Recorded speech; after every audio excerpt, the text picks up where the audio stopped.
One of my dreams and goals is to motivational speak. So how else am I going to do that if I never practice? Which leads me to exactly the topic that I want to talk about today, and that is pursuing a passion. So on Saturday, for those of you who follow me on Instagram, you have already heard this story, but on Saturday, this past weekend, my boyfriend and I were coming home from the gym, and he was feeling frustrated that he has not found his passion in life quite yet. Now, he's 28, so it's not like he's necessarily running out of time, but it's something that I found a little bit earlier on, so it puts some unnecessary pressure on him to find it. And it got me thinking as to how many people are actually dealing with this right now, no matter if you're 28 or if you're 78. So I kind of want to come from an educational and inspiring standpoint and not just keep trying, because we've heard that over and over again, and it's obviously not helping us. So the first thing that I want to talk about on this subject, and I do have my notebook here if you see me looking down, because I can't remember all of the good ideas that I think of during the day, so here they are on my paper. Something that I was sent by actually the girl who I went to high school with, who designed the cover of my One Ray journal, was right after I posted this caption on Instagram explaining that my boyfriend was feeling frustrated, and here's kind of my take on it. And if you don't follow me on Instagram, please go read that post. You can get there through an internet browser. I don't want to sort of talk about the same thing twice, but right after I posted this, Emily Frazier messaged me and said, hey, I found this article. It's kind of non-traditional to standard finding your passion advice, and I want to share it with you. So I, in turn, want to take that and share it with you today. And basically, the article talked about how nobody is inherently good at anything immediately when they start.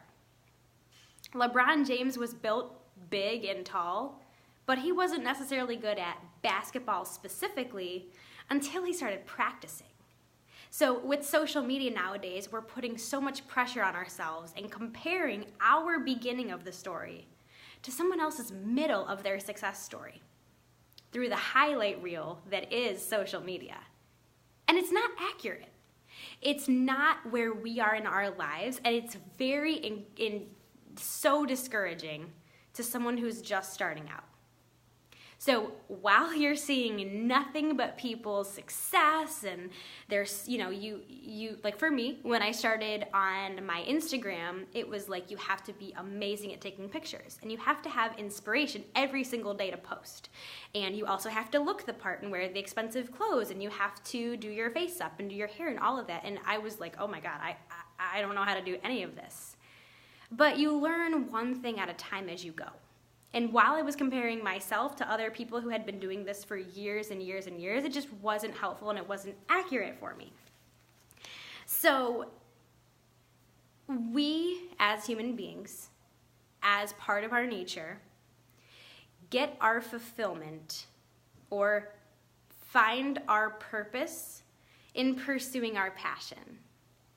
When we aim for something, like most of my friends who have graduated college last year or who will be graduating college this upcoming year, or in next week or whenever you graduate, we feel so accomplished that we graduated. And that's huge because we're wired to work towards something bigger than ourselves, towards a goal that we feel so strongly about. And we feel so satisfied and proud of ourselves once we achieve that. And the same rule applies even after you graduate college in just different ways. So maybe that's for you getting married and having a baby. Maybe it's getting X amount of salary at your job or this certain position. Maybe it's writing for the Huffington Post or whatever that's called. I think it's the Huffington Post, right? And maybe it's, moral to the story, maybe it's writing for a major publication. And whatever your goal might be, you should aim for something, because we feel better and more accomplished with ourselves when we aim in a direction. Even if you don't necessarily know exactly what direction that is, you can start somewhere and figure something out and a place to start. So something else essential to our well-being, and again, our nature, is to be creative. My mom, for example, works in the administrative office at a community college, Lakeland Community College. and she finds her creative outlet through baking.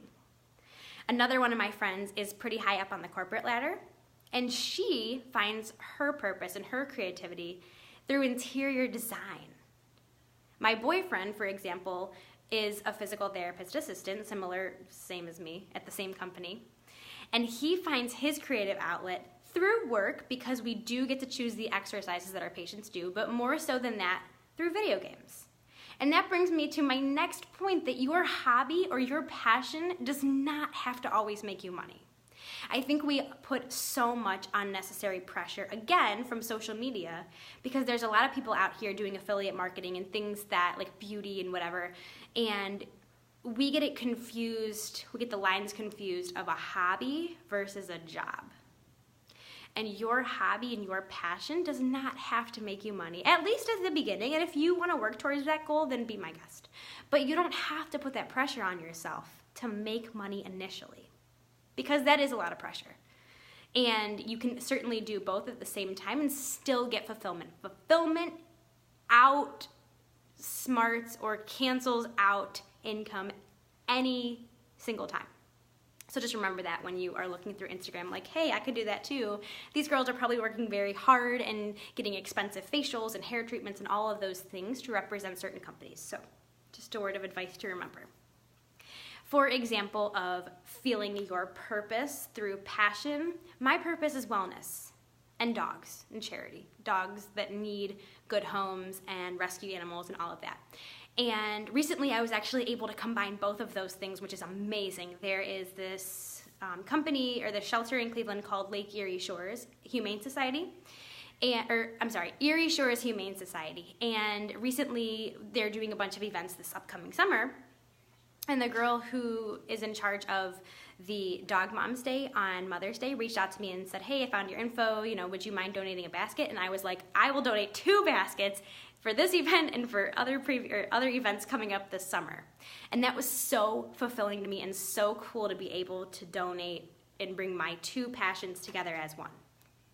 Another venue that I find my purpose in my passion, which is wellness, is coming on these videos and educating and inspiring and encouraging you to also find your path. So that's sort of an example of where the 2 can be a little bit different in that sense. Now, I don't want to leave you on this video without giving you some piece of tangible advice that you can bring into your own world, because maybe you do work a 9 to 5 or a 9 to 9 and you're like, this is all nice and great what you're talking about, but I just can't relate to it. So here is something that you can do right now. You can reach out to somebody you know or somebody who you have on social media that is living truly in their own passion, and they're feeling great and they're successful and they're doing well in their life. And you can ask them, hey, how'd you get there? Like, what are some things that you did to get into that place of just true happiness and success? And even if it's something different than what you want to do, like for example, reaching out to LeBron James, which who would he have the time to answer to? But even though he's a basketball player and he's a successful one, he could tell you things that he did to become successful in basketball that might carry over into creative writing. Also, a side note from that, not all passions have to be artistic. I think there's also a stigma, especially on social media, that say you have to be artistic. You have to write, you have to draw, you have to perform, you have to sing, blah, blah, blah. You don't have to. It can be, like I said, interior design, it can be baking, and those are 2 things that typically would not be put in an art, visual or performing art category. So again, reach out to people. Talk to people who you see and say, I want to feel like that. Even if it's in a different subject or a different field than you want to end up in. And if it is in the same field, even better, you hit the jackpot. So my goal in today is to help you live more purposeful, more passionate, more enjoyable, more confident, more energized. Because why not? Life is short. And every single time I come on here, I want to leave you with something that I can offer you to make your life better. So thank you so much for watching. Have a wonderful Wednesday, and I will see you next Wednesday, same time, same place.